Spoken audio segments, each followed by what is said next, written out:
नमस्कार, आप सबका स्वागत है हमारे चैनल नेक्स्ट 9 न्यूज पर। मेरा नाम है दीपक गुप्ता।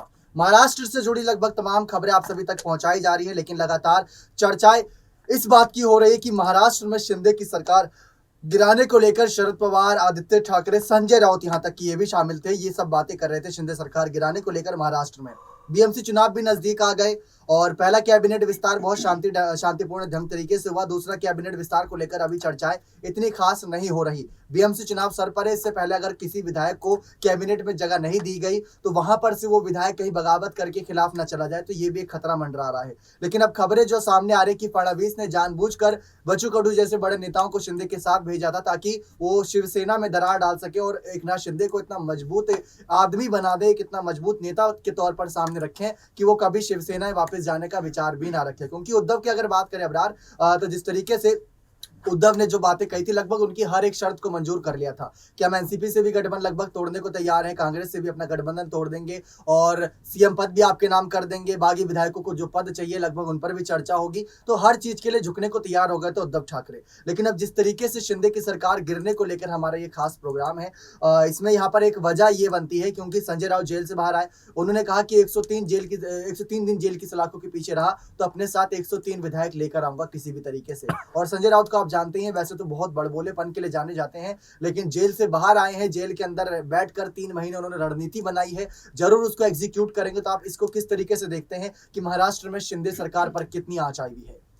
देखिए, संजय राउत कहीं ना कहीं शिवसेना के कद्दावर नेता माने जाते हैं और जाहिर सी बात है कि जिस तरीके से वो राज्यसभा में अपनी पार्टी का पक्ष रखा करते थे, उससे अब भारतीय जनता पार्टी और एकनाथ शिंदे की सरकार को डरना बेहद जरूरी है। क्योंकि अब संजय राउत जैसे ही उनको जो एक तरीके से रिहाई मिली है कहीं ना कहीं, तो उसके बाद अब वो ये मसले पर जो है काम करना शुरू करेंगे कि दरअसल अब एकनाथ शिंदे और देवेंद्र फडणवीस की जोड़ी को किस तरीके से तोड़ा जाए। क्योंकि खुद संजय राउत पर जो कार्रवाई हुई है उसको लेकर के भी कई बार उनके परिवार के भी सदस्यों ने ये बात कही कि दरअसल राजनीतिक द्वेष के कारण ही इतने पुराने मामले को उठा करके उन पर जो है मरने की कोशिश की गई और यहाँ तक कि उनको जेल भी भेजा गया। साथ ही आपको बताऊं कि अभी जिस तरीके से आप देखिए कि शिवसेना का जो एक प्रमुख चेहरा माना जाता है संजय राउत, और ऐसे में शरद पवार जिन्होंने एमवीए गठबंधन का निर्माण किया था, उन्होंने संजय राउत से ही तमाम चीजें साझा की थी। क्योंकि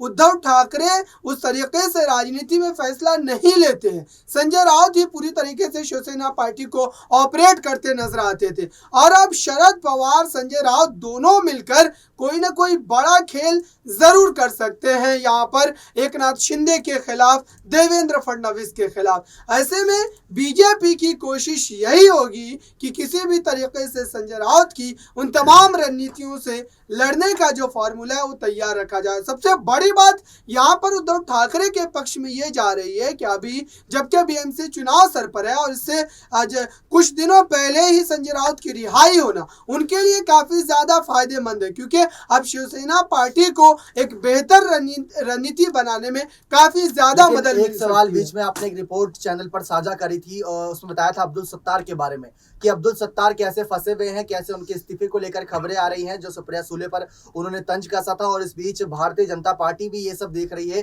कि शिंदे के एक करके मंत्री अपने रंग दिखा रहे हैं और इससे पहले निर्दलीय विधायक ने अपने रंग रवि राणा और बच्चू कडू ने दिखाए थे। तो ये बागी विधायक ही बीजेपी की सरकार के लिए खतरा बने हुए हैं। आने वाले वक्त में कहा जा रहा था कि बीजेपी अकेले दम पर, यानी किसी गठबंधन की जरूरत नहीं पड़ेगी, वो अकेले दम पर महाराष्ट्र की सत्ता को हासिल कर लेगी, उद्धव से छीन लेगी। लेकिन उन्होंने शिंदे का समर्थन यहाँ पर लिया, निर्दलीय विधायकों का समर्थन लिया। तो अब्दुल सत्तार को लेकर जैसे खबरें सामने आई थी, उसको आप लेकर क्या कहना चाहते हैं? क्योंकि इस्तीफे को लेकर लगातार शिंदे की बात उठी थी और उसमें फिर कोर्ट के फैसले पर भी आते, लेकिन इस अब्दुल सत्तार मामले पर जरा देखिए, अब्दुल सत्तार कृषि मंत्री होने के साथ साथ महाराष्ट्र में काफी ज्यादा जो अपना दमखम रखते हैं। उनकी जो राजनीति अगर आप उसको समझे तो वो पहले कांग्रेस में थे, फिर एनसीपी में, फिर शिवसेना में, तो लगभग एक के बाद एक उन्होंने राजनीतिक दल को बदला है। लेकिन उन्होंने जो बड़ा बयान दिया था सुप्रिया सूले पर, जो है एक आपत्तिजनक शब्द का इस्तेमाल किया गया था, जिसके बाद कहीं ना कहीं महाराष्ट्र की राजनीति गई थी, गर्माती हुई नजर आई थी। और यहाँ तक कि एनसीपी के कार्यकर्ताओं ने उनके घर पर जाकर के पथराव भी किया था, जिसके बाद उनकी एक तरीके से सुरक्षा में काफी ज्यादा पुलिस बल की तैनाती भी की गई थी। तो ऐसे में एकनाथ शिंदे के सामने जो मुतालबा किया गया था सुप्रिया सूले उनके समर्थकों के द्वारा कि अब्दुल सत्तार जैसे मंत्रियों को जो है मंत्रिमंडल से बर्खास्त करना चाहिए, क्योंकि ऐसे मंत्रियों की वजह से ही लगातार कहीं ना कहीं सरकार की बदनामी होती है। लेकिन यहाँ पर एकनाथ शिंदे का कर्तव्य क्या बनता है? क्या वो अब भी सुप्रिया सूले पर दिए गए उस बयान को जिस तरीके से उन्होंने जो है उसका पक्ष लेने की कोशिश किया, और साथ ही ये भी बात कही गई उनके द्वारा कि दरअसल ये बयान को तोड़ मोड़ करके पेश किया गया। और ये बात भी मैं जोड़ दूं कि एकनाथ शिंदे ने जिस तरीके से बड़ी बड़ी बातें की थी सरकार गठन के बाद ही, अगर उनके विधायकों पर इस तरीके की आरोप लगता है, इस तरीके की आँच आती है, तो जाहिर सी बात है कि वो सख्त कदम उठाने में वो जरा सी भी देर नहीं करेंगे। तो ऐसे में अब क्या मजबूरी है? क्या सत्ता से एक तरीके से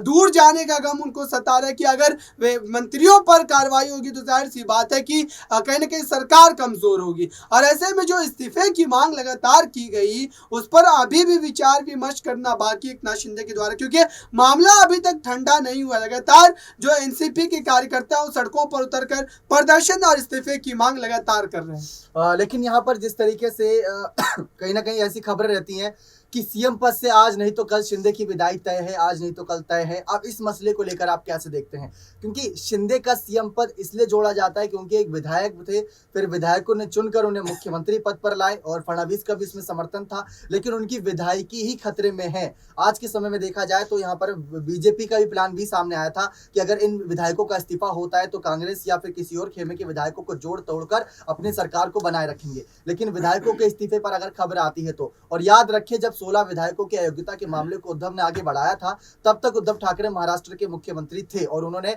अध्यक्ष जो थे विधानसभा के उनको ये इस्तीफे को लेकर जानकारी सौंपी थी कि इनका विधायकी रद्द करना चाहिए। अगर ऐसे में शिंदे की विधायकी रद्द होती है तो क्या ये वही शर्त हो सकती है जिसकी शर्त पर कहीं ना कहीं तमाम कोशिशों पर शिंदे की सीएम पद से विदाई होगी? सरकार गिरने को लेकर नहीं, लेकिन सीएम पद से विदाई हो सकती है उनकी।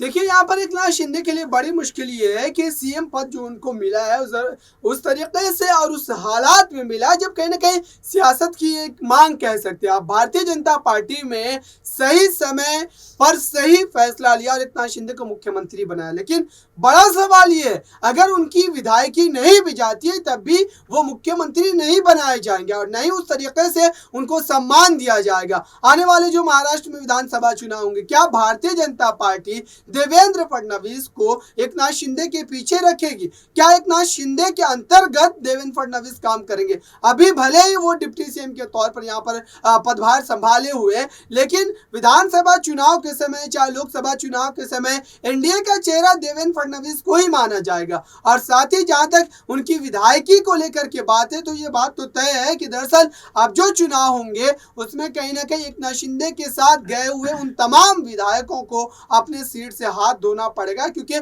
महाराष्ट्र की जनता मानसिक तौर पर भी शिवसेना पार्टी से जुड़ी हुई है और उसका असर विधानसभा चुनाव के नतीजों में सामने आएगा। बहुत बहुत शुक्रिया अब्रार तमाम जानकारी देने के लिए। महाराष्ट्र की सत्ता में 30 दिनों से ज्यादा की बगावत चली थी, 40 विधायकों का खेल था। 40 दिन बाद पहली कैबिनेट गठन हुई और 100 दिन से ज्यादा होने के बावजूद भी अभी दूसरा कैबिनेट गठन को लेकर जानकारी नहीं है। लेकिन सीएम पद से विदाई जो तय होगी या नहीं वो अब्रार ने जानकारी आपको दे ही दी। लेकिन अब सवाल ये बनता है कि 29 नवंबर को क्या फैसला यहाँ पर कोर्ट का रहता है। और इस बीच यहाँ पर जो खेल संजय राउत ने शुरू कर दिया दोबारा से सामना लेख के जरिए शिंदे सरकार पर नहीं, इस बार तो अमित शाह और पीएम मोदी तक बात पहुंच गई है उनकी। तो ऐसे में उनका क्या फलसफा रहता है, क्या नतीजा रहता है महाराष्ट्र की सत्ता पर, ये मामला बहुत आगे जाएगा और इस मामले में बहुत कुछ है। तो इसकी तमाम रिपोर्ट आपको हमारे चैनल के माध्यम से मिलती रहेगी। बने रहे चैनल के साथ ऐसी और तमाम जानकारियों के लिए बहुत बहुत शुक्रिया।